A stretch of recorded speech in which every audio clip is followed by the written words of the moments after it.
gained independence in 1948, and its vibrant democracy remains unique in the region. With few natural resources, Israel has developed agriculture industry and a dynamic high-tech sector that attracts a lot of foreign investment.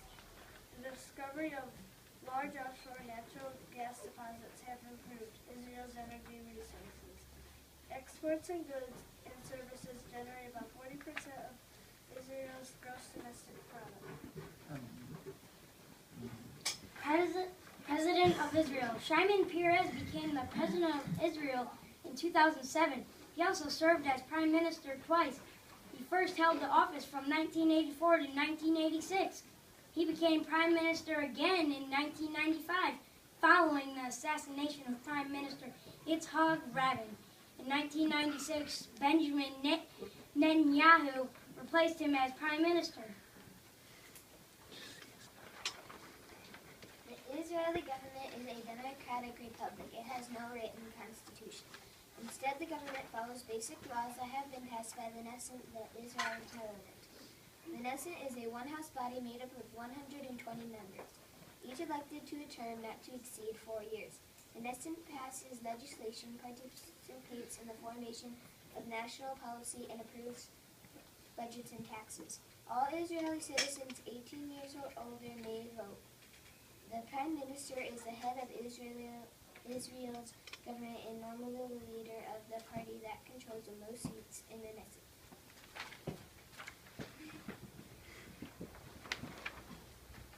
Israel's flag contains two colors, blue and white. The flag has a blue Star of David and an ancient Jewish symbol on a white background. There are two blue horizontal stripes, one is above and the other below the Star of David. The colors are those of a talent. Some Israel flags have a coat of arms, a picture of a menorah, and some olive branches, Hebrew letters spelled Israel. The Israel flag symbol was considered to have magical powers and provide a defense from the evil spirits. The Star of David is also known as the Spear of David. People. Israel has two official languages, Hebrew and the language spoken by most of the Jewish population, and Arabic spoken mainly by the Arabs. Many Israelis also speak English. Many Ashkenazi Jews speak Yiddish, a Germanic language that developed in the Jewish communities of Europe. Immigrants from the former Soviet Union speak Russian. Religion. Israel law guarantees religious freedom and allows members of all faiths to have days of rest on their Sabbath and holy days. Many public faculties are closed on the Jewish Sabbath from sunset Friday to sunset Saturday. About 1/5 of Israel's Jewish population strictly observe Judaism. About 15% of Israel's population is Arab Muslim, most of whom follow the Sunni division of Islam. About 2% of Israel's population are Arab. Christians, mostly Eastern Catholic and Eastern Orthodox. A few of the non-Jewish people are members of other smaller religious communities. Clothing. Most Israelis wear Western-style clothing. All those styles in Israel are generally less formal than they are in Western countries. However, some Israelis still dress in the traditional clothing of their ethnic or religious group. Climate and geography. Israel has hot, dry summers and cool, mild winters. The climate varies somewhat from region to region, partly because of altitude. Temperatures are generally cooler at higher altitudes and warmer at lower altitudes. Israel has almost continuous sunshine from May through mid-October. A hot, dry, dusty wind called the Kamsin sometimes blows from deserts to the east, particularly in the spring and fall. Almost all of Israel's rain falls between November and March, much of it in December. In the driest area, the southern Negev desert, the average yearly rainfall is only 2 inches. In the wettest area, the hilly parts of Upper Galilee, average annual rainfall is 42.5 inches. Brief snowfalls also sometimes occur in the hilly regions.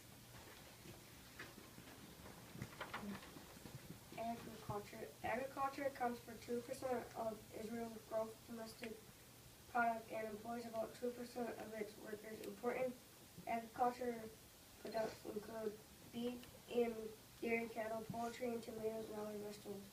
The government develops, helps finance, and controls agriculture activity,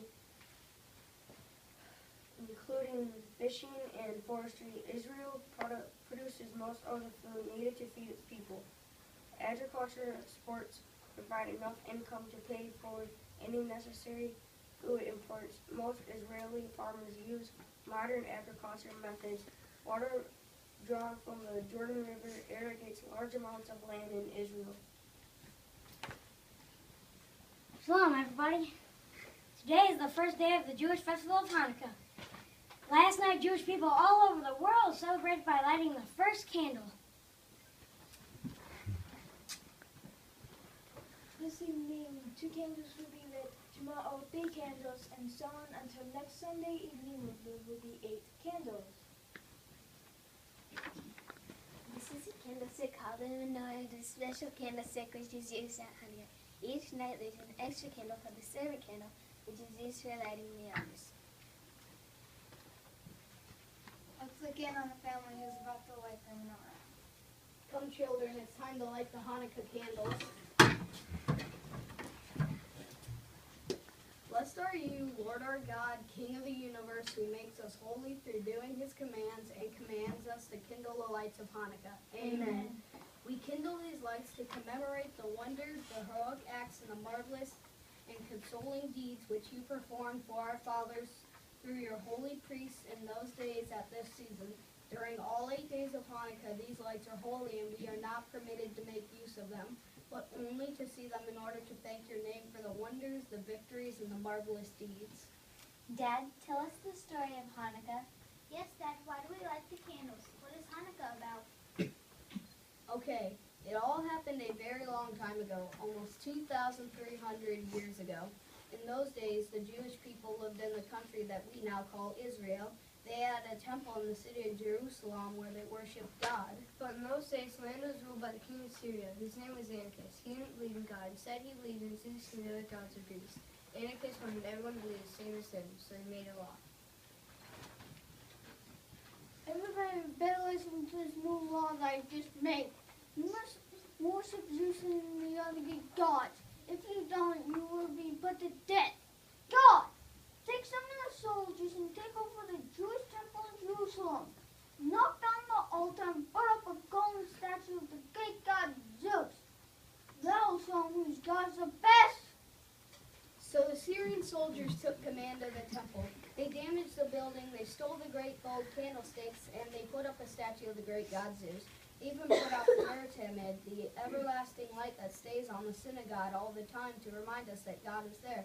Most people were too frightened to complain. But in a small town in Bottom lived a priest called Matthias and his 5 sons. Their names were Joanna, Simon, Judah, Elzar, and Jonathan. One day some soldiers came to Matthias. Right, now forget sticking Okay, Patsy, will you us to worship the great god Zeus?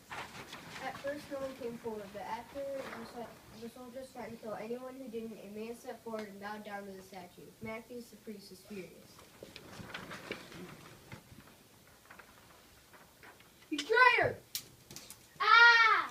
If you are for God, follow me! Many of the people, including Matthias' 5 sons, followed him, and the rebels hid in the hills. Before long, they had formed a small army led by Matthias' son Judah. They had many battles with the Syrian troops, and won so many of them that people called Judah Maccabee, which means the hammerer. Judah Maccabee and his army were so successful that they soon drove Antipas out of the land and they were able to get the temple back. But when they got there, Look at this mess. We'll have to clean it up. the contaminant has gone out. We must reroute it straight away. Judah, there is only a day's supply of oil for the lamp. Yeah, I'll go get some. But it took more than a week to get it into Peter's pipes so that it can be used in the holy temple. Well, we'll light it anyway and pray to God to keep the flame burning. Although there was only enough oil for 1 day, the flame in the new temple kept burning for 8 days while more oil was prepared. The people said it was a miracle. It's a miracle. When Judah and his people had cleaned up the temple, they held a ceremony to dedicate it once again to the worship of God. The name Hanukkah means dedication, and for 8 days we light these candles to remind us of the miracle that happened so long ago. For Jewish people, Hanukkah is a special time, rather like the Christian festival of Christmas. It is a time when families get together and children are given presents. At Hanukkah, there are special games to play and special foods to eat. A favorite game is Dreidel. A dreidel is a sort of spinning cup with letters on its both sides. When the dreidel stops spinning and falls over, one of the letters will be on top. Children play a game where they win or lose streaks depending on what letter lands up yours. I win. Jews make a special point of eating foods like like donuts which have been fried in lots of oil. A favorite is potato pancakes called latkes, which is made from garlic potato, which is mixed with flour and egg and onion to make a thick mixture. Spoons full of this mixture are deep fried until they're golden brown and delicious. But Hanukkah also has a serious side. All those years ago, Judah Maccabee and his followers fought for the freedom to follow their own beliefs, and at Hanukkah, Jews like to spend some time thinking how important it is for people to be free to believe in their own religion.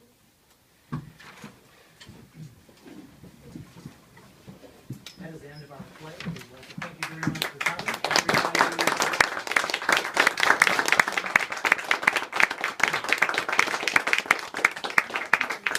Yeah, I told you somebody would applaud.